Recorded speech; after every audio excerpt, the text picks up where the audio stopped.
Vous avez remarqué que vous avez entré sur la musique du clan des Siciliens. Hein. Merci beaucoup. Ça pourrait m'aller. Alors, qu'est-ce qui fait que tu as eu envie d'imiter M. Chivardi, Non, à qui on a servi de l'eau parce qu'il est très c'est difficile hein, d'avoir M. Chivardi en face de moi. Ah, je suis un peu craintif. Non. En fait, c'est parti d'un malentendu. Enfin, c'est une escroquerie au départ. C'est une double invention parce que c'est pas véritablement votre voix, on l'a compris. Évidemment. Sur ce que vous racontez, c'était pas vraiment l'angle qu'a pas M. Chivardi d'habitude. Mais il se trouve qu'on vous a fait une fois et vraiment le public nous redemandait ce personnage. Donc, il nous a dépassé complètement ce personnage. Et puis vous y avez mis un petit peu du vôtre aussi, parce qu'aux élections présidentielles, vous avez fait 0,5%, ce qui est le taux d'alcoolémie autorisé en France. Donc du coup, hein, je suis pas complètement coupable. Ah, d'accord. Je comprends mieux maintenant. Puis attendez, Michel, là vous me mettez dans l'embarras parce que vous mettez M. Chivardi en face de moi. Mais il faut savoir que Michel, dans le bureau le dimanche, avant l'émission, il vous imite. Il m'arrive. En privé. Il m'arrive de vous imiter comme ça. J'ai quand même pour préciser une chose, moi je vais vous dire encore, je vais le faire. C'est que j'ai travaillé sur l'émission de Michel Drucker, vous le savez. Le générique.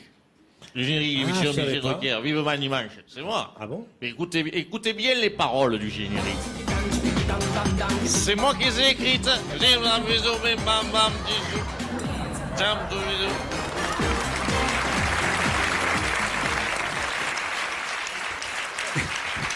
Alors, aujourd'hui, j'ai voulu venir vous rencontrer. Vous rencontrer pour vous dire d'abord le plaisir que j'ai de vous avoir en face. Gentil, c'est réciproque. Mais arrêtez un peu sur la boisson parce que je ne bois pas. En fait, pour imiter Michel Marie, il faut se tenir très droit, hein, le statut, et puis, comme si on avait... L'idéal, c'est d'avoir comme un magot. Comme ça, dès qu'on se tourne, ça fait mal, ça fait...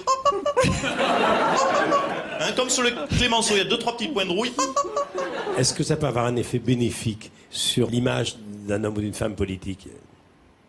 Oh, sur l'image, je ne sais pas. Oui, peut-être quelque chose d'un peu plus décontracté. Oui, montrer Enfin, qu'on a oui. du mot. Enfin, je me souviens quand il donnait de mes nouvelles chez Kadhafi, non?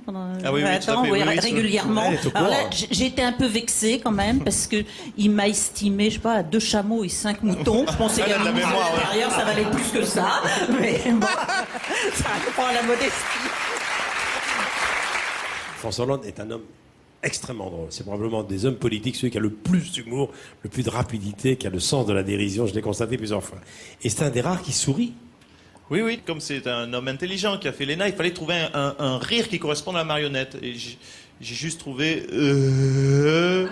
qui est le contraire, évidemment, d'un énarque. Un énarque ne sourit pas Mais comme les ça. enfants adorent cette marionnette. Ils adorent le Oui, mais il doit peut-être aimer. Oui, c'est pas ce qui me rend le plus intelligent aux yeux du public. Il faut quand même bien dire.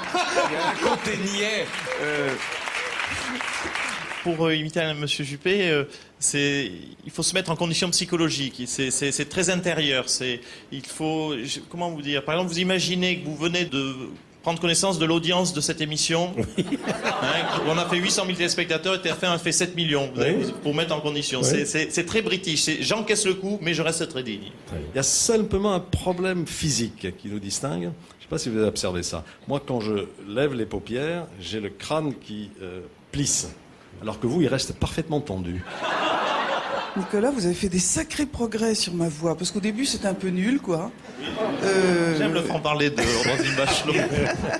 Et là, il s'est exercé, hein, là vraiment, c'est top maintenant. Il est en progrès, là. Alors vous êtes très particulière, Mme Bachelot, parce que vous allez aussi facilement dans les graves que dans les aigus. C'est écoutez, et puis ça peut faire oui. Hein, et vous savez comment j'ai trouvé le déclic? Parce qu'à un moment donné, il y a un déclic pour un imitateur. J'étais dans une maison un week-end et il y avait une porte qui grinçait. Et j'ai trouvé la tonalité. Heureusement que c'était pas une baignoire qui se vide, c'était vraiment une porte qui se vide.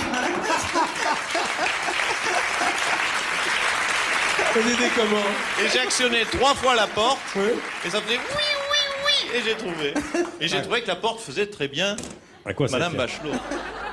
François Bayrou est quelqu'un de très réfléchi, très didactique dans son propos. Il prend son temps pour dire les choses. Peut-être trop parfois, à tel point que les électeurs partent à gauche, à droite, les militants aussi. C'est un vrai souci.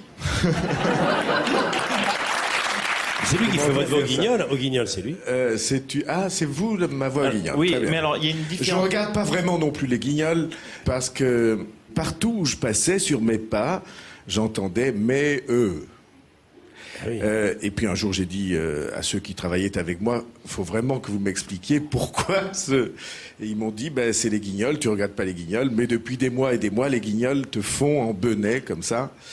Je dis pas qu'ils avaient tort, mais en tout cas, il y avait une propension, en tout cas un choix très net, et c'est à peu près la seule fois de ma vie où j'ai failli me flinguer. Peut-être pas jusque-là, mais en tout cas, si vous êtes ma voix au Guignol, vous avez failli me faire abandonner la politique. Comment on imite Jean-Claude Godin? Ah, mais Monsieur Gaudin, c'est avant tout un homme du Sud, donc forcément, on le sait, les gens du Sud parlent avec les mains, mais Monsieur Gaudin a une particularité, c'est que lui, en plus, il rajoute les bras. Hein, et comme il fait chaud dans le Sud, ça fait ventilateur, ça fait paille de ventilo, ça fait clim. Hein. Attention, je ne dis pas qu'il brasse de l'air, Michel Drucker, loin de moi, mais c'est une des particularités de Monsieur Gaudin. Et de faire aussi des mots composés. Tous les mots sont composés. Marseille, avec des E entre les deux. Quand vous l'avez entendu pour la première fois, ça vous a fait rire?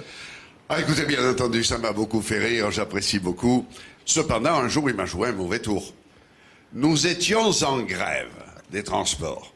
Et depuis 46 jours. C'est beaucoup. Oui. Et alors le matin, quand il me refait, il dit, mais à la mairie, et Godin, il offre des paires de baskets puisqu'il faut marcher à pied. Ce jour-là, le standard, il a explosé. Et tout le monde m'a téléphoné en disant, mais où est-ce qu'on les donne, les paires de baskets? Il me coûte cher.